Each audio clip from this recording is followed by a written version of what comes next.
It shall be the policy of this nation to regard any nuclear missile launched from Cuba against any nation in the Western Hemisphere as an attack by the Soviet Union on the United States, requiring a full retaliatory response upon the Soviet Union. 미국의 턱 미친 쿠바, 이곳에선 냉전 시대에도 3차 세계대전과 핵전쟁 위기가 있었죠. 이때 미국과 소련의 상황을 지금의 미국과 중국에 빗대며 3차 세계대전이 빠르면 5년 내로 일어날 수 있다, 이런 가능성을 말하는 사람도 있는데요. 중국의 행보에 핵전쟁 우려는 더욱 커지고 있는 상황. 끊임없는 군사적 위협에 직면해 있는 우리는 핵전쟁 위기에서 안전할까요?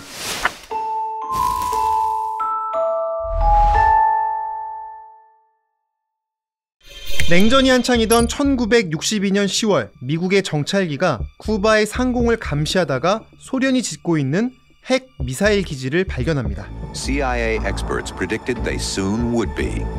The missiles could hit almost half the US mainland, including New York and Washington.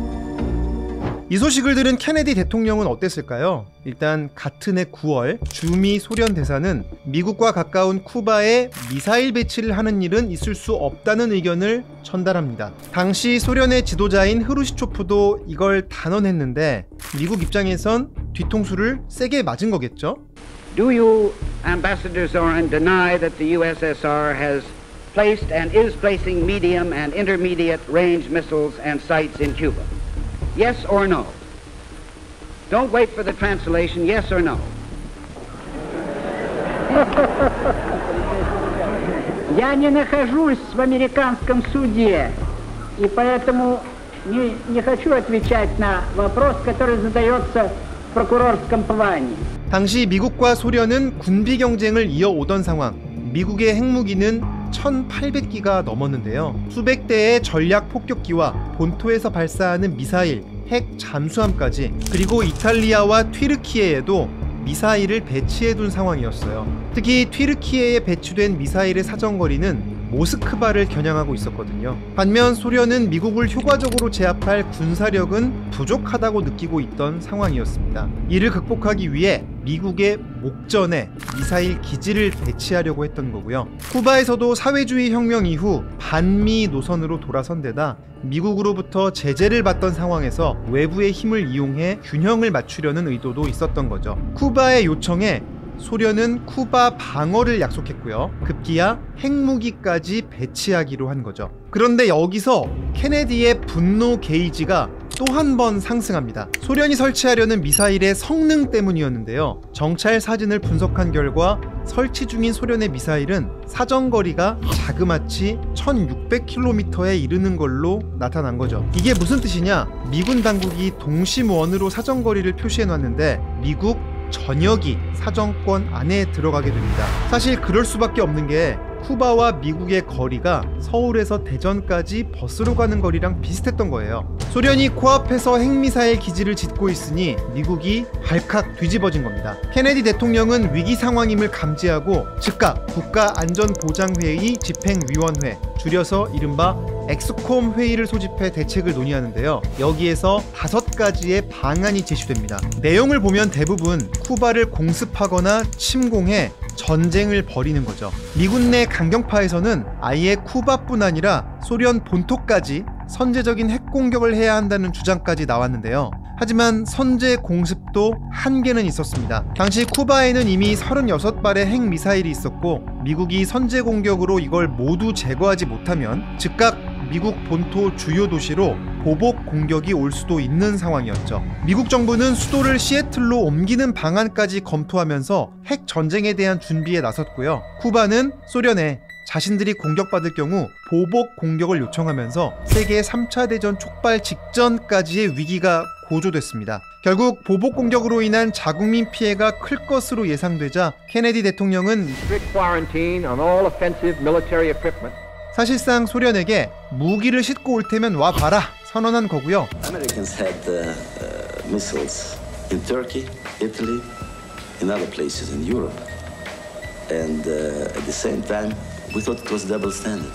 그러면서 14일 안에 모든 시설을 철거하라는 경고를 날렸습니다. 즉각적인 충돌은 피하면서 일단 시간을 벌려고 했었던 거죠. 그 후 일주일간 미국은 핵 전쟁을 준비했는데요. 소련이 꼬리를 내리고 물러설 거냐 아니면 핵 전면전을 벌일 거냐, 전 세계인들은 절체절명의 순간에서 공포에 떨었던 거죠.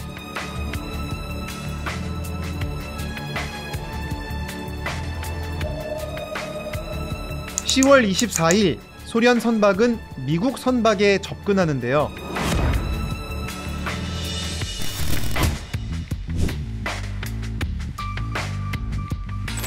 Apparently, the Soviet vessels loaded with offensive weapons have turned back.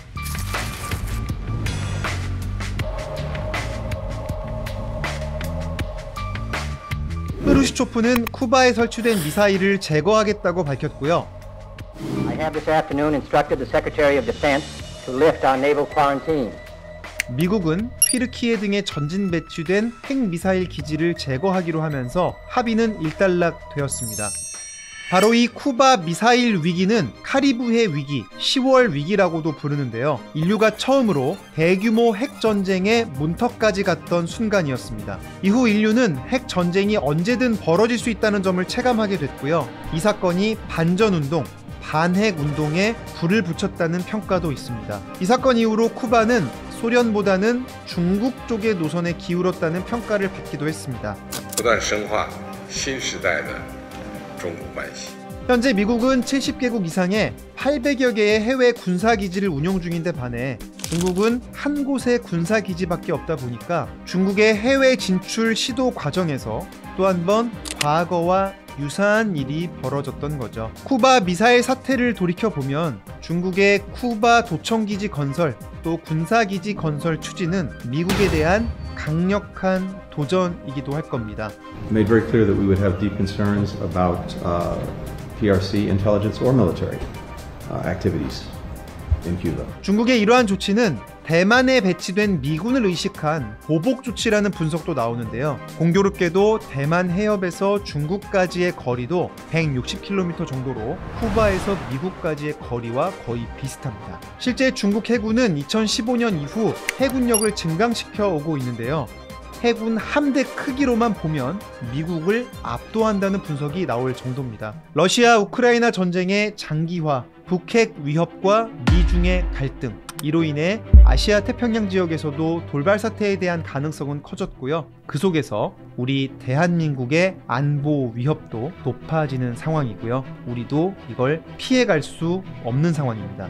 핵 전쟁 위기 속 인류 역사상 가장 위험했던 쿠바 미사일 위기의 교훈을 되새겨볼 필요가 있겠습니다.